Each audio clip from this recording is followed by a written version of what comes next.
Welcome back, fellow adventurers, to Swords and Wizardry 101. I'm your host, Professor Ben, bringing you through the entire Swords and Wizardry complete rulebook. This is a step-by-step series where we break down different chapters of the rulebook and talk about them. This is for veteran RPG players or for new RPG players. I try to do my best to explain everything in detail, so that way there is no confusion when rolling some dice with the best old-school game system out on the market right now. So, we are in the monster section. For those who don't know, this is episode 12 of the series. If you would like to see the other episodes or anything before the monster section, which is character creation and then some other tools for the referee or game master, check the playlist in the description. It is the second link in the description, and all the videos are titled and thumbnailed properly, so that way you can select the videos that you need. Now, one order of housekeeping before I begin. I'm going to continue to do video with it as well. Some of the older videos, we didn't do video, we just did audio, but instead of just having the disembodied voice, I will have the camera on from now on, so you can, see me as I explain it. Second thing is, it was requested during the creation of the dungeon section that I actually physically create a dungeon as an example.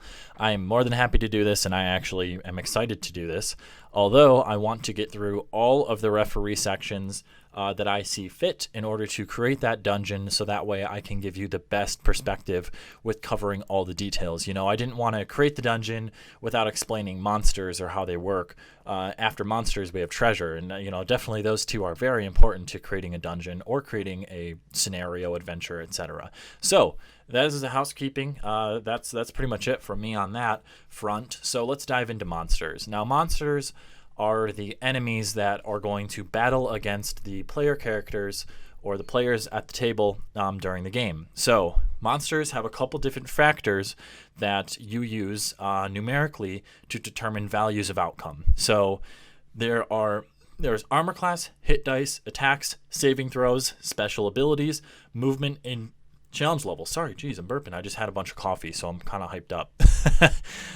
So the first one we see here is armor class, and I'll go ahead and zoom in a little bit so you can probably read it a little bit better now. Yep, you can.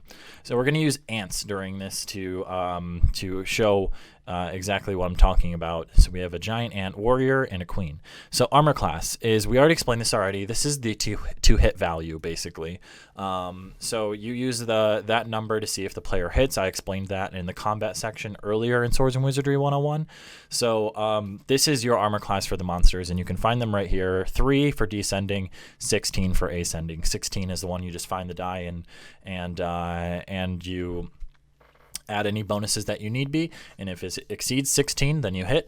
For descending, there's the table that we looked at earlier, so you can use the tables. For new people, I would just recommend using the tables back up in the combat section instead of doing the mental gymnastics every time of the calculations, which I know, not that difficult for older veteran players, but trust me, when I show one of my friends what Thaco is to hit AC 0, They like, their mind explodes. They have no idea what it means.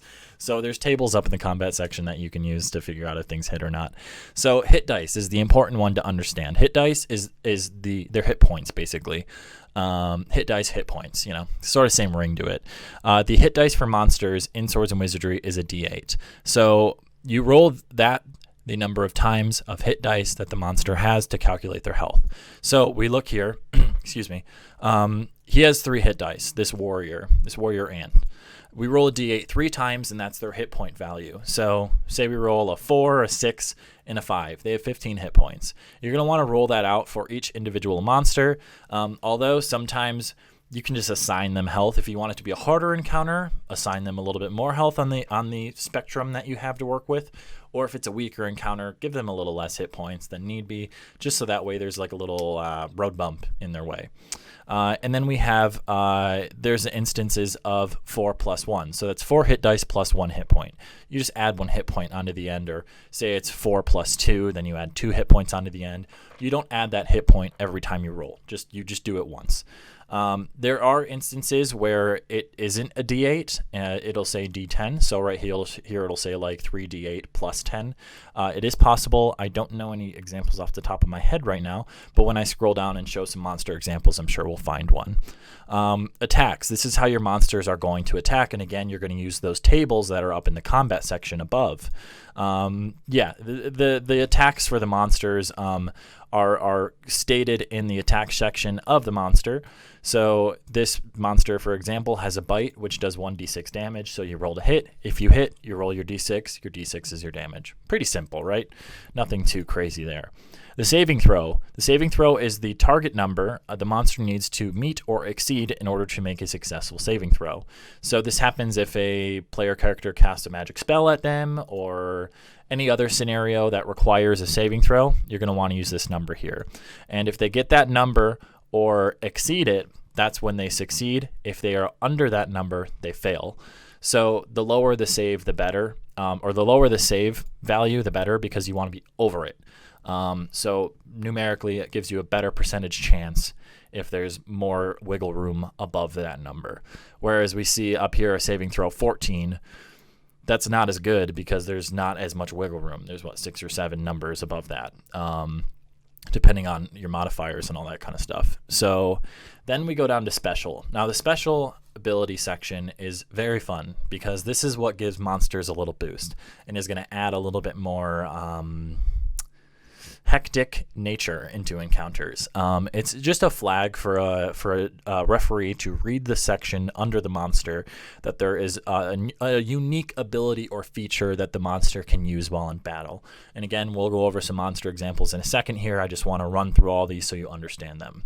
Movement is the monster's movement rate. It's pretty simple, as we explained earlier. So if this giant queen ant has a movement of 3, you take the movement, which is you take that, divide by 3, so that's 1, and then multiply it by 10. So they have 10 feet of movement.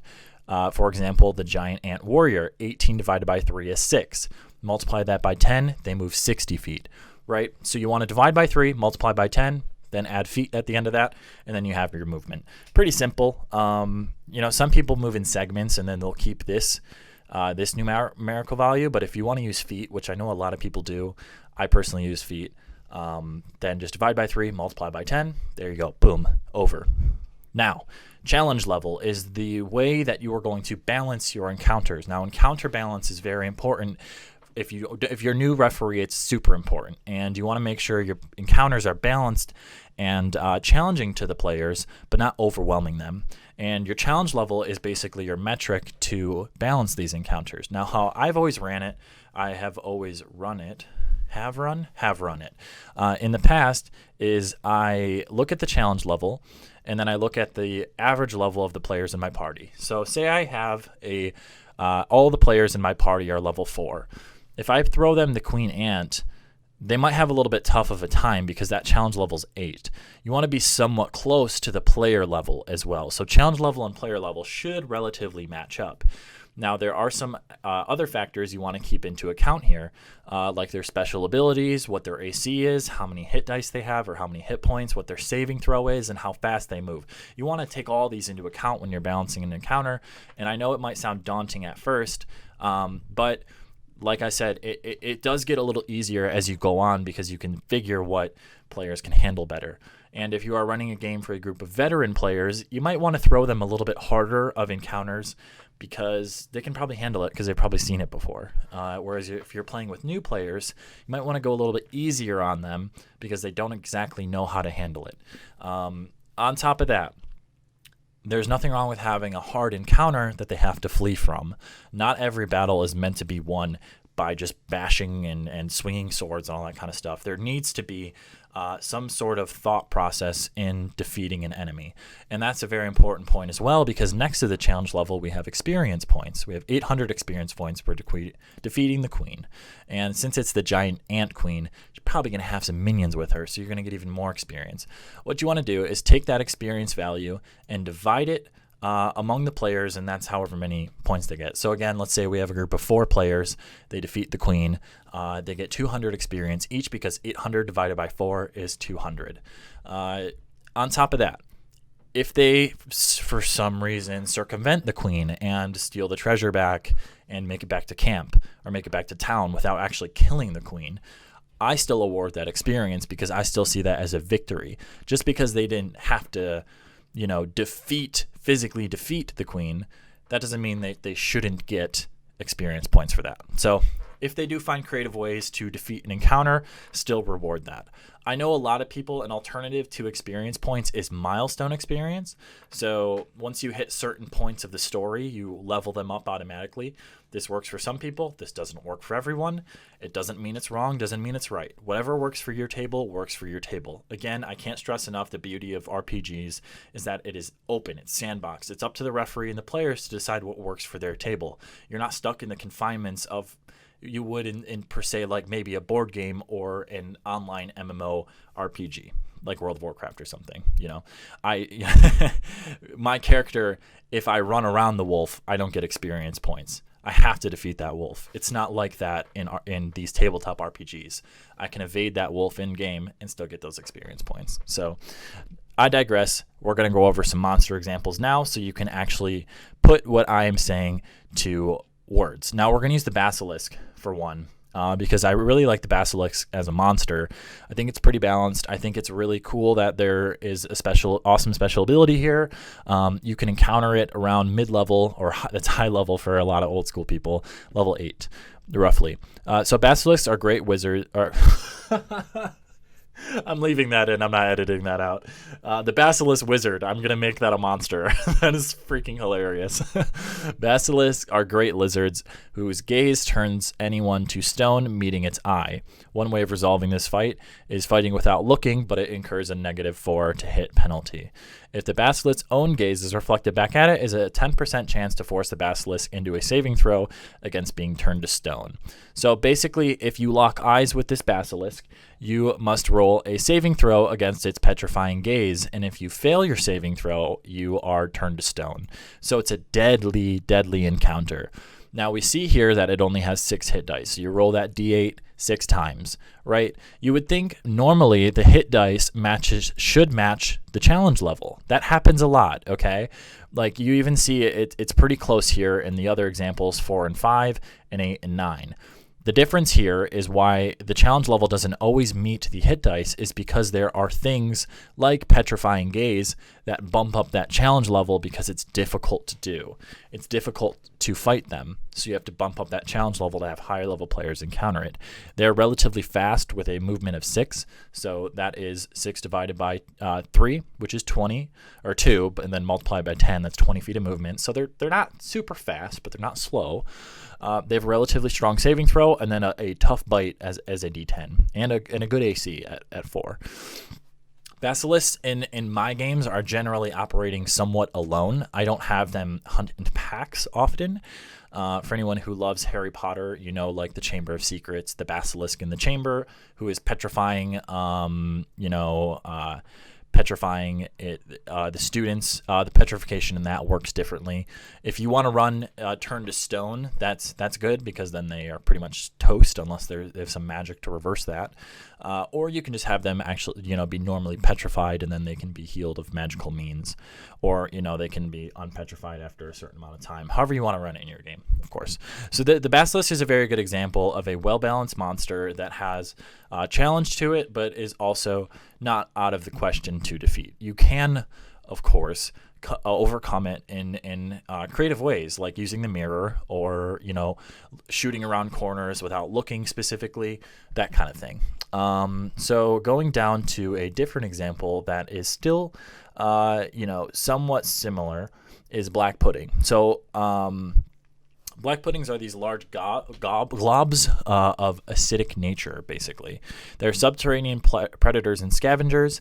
Any weapon or armor that contacts a black pudding will be eaten away by the acid as follows. Weapon, 1 hit by weapon. Chainmail or lesser armor, 1 hit by pudding. Plate mail, 2 hits by pudding. If a weapon or armor is magical, it can take an additional hit per magical +1 before being dissolved. So basically, if you hit this black pudding with metal surfaces, those metal surfaces are going to rot away and be completely useless. On top of that, it is immune to cold damage and divides lightning damage in half. Divides when hit with lightning damage. Or it divides, like it splits in half. I don't know why I read that the other way. It's relatively slow, again, with the movement of 6. 10 hit dice, so it's pretty beefy. relatively low AC for being a challenge level 11, and its attack, notice that it does 3d8 damage with a saving throw 5. So a difficult monster to defeat, but I'm just giving you the idea that there's some monsters out there that can like disintegrate weapons and armor by hitting them. So again, that special ability you need to pay attention to, because that's a very important part of this monster. Very important part of this monster. And the last example I think I will go over is a devil. Maybe we'll pick a demon or a devil. Let's pick Balor, because Balor is sort of a common trend monster that people know. So I'm just going to slide this over a little bit so you can see it, and then I'll zoom in on it. I didn't like it. I don't like it that way. Alrighty. I will just zoom myself out. All right, so the Balor. The Balor, we know it from like Lord of the Rings. It's the demon with the whip and the sword. It's "You shall not pass," and then the bridge breaks. Gandalf, and then everything goes downhill from there. Everything until Gandalf the White comes back. Spoiler alert. Everything is just terrible. Even when he comes back, nothing can go right. So this is a very, very difficult monster, and it's going to bring up the point of magic resistance, which I needed to talk about. So I'm glad I picked this one. So 10 hit dice, that's 10d8 rolled out. An armor class of 2, that's tough to hit. Its sword does 1d12 damage plus 2, so we get some little additional bonus damage. And the whip, see below. That's our little paragraph here. Saving throw 5 is pretty strong. It's surrounded by fire, and it has magical resistance. It has a different move speed for walking and running as does flying. Its alignment is chaos, and its challenge level is 17. So you don't want to encounter this monster at low level at all. You'll get absolutely destroyed. And if you see here, its hit dice is way lower than its challenge level. That means it has a lot of special abilities that you have to keep into consideration when fighting this. Now, magic resistance. I want to talk about this before I go to this paragraph here. So, magic resistance. A creature has an opportunity to resist magical spells sometimes if they are of such caliber.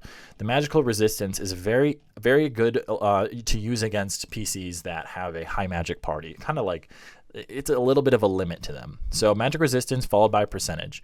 The given percentage is the likelihood that any magic used against the creature other than bonuses from weapons will fail to take effect. Roll a d100, and if the result is less than the percentage, the magic will fail. So if we go back down to Balor there, that was a 75% magic resistance. If you roll anything lower than 75% on that d100, your spell is just not going to work, and the spell slot's going to be consumed. I know some GMs sometimes will say you have a chance to get that spell slot back. I don't. I think if it fails, it fails. And on top of that, it's surrounded by fire and has a whip. So let's unpack this bull-like demon that stands 12 feet tall. So also important to note here, the spells of casters below 6th level do not affect them, and high-level spellcasters are still 75% immune. So 6th level or lower spellcasters don't have a shot.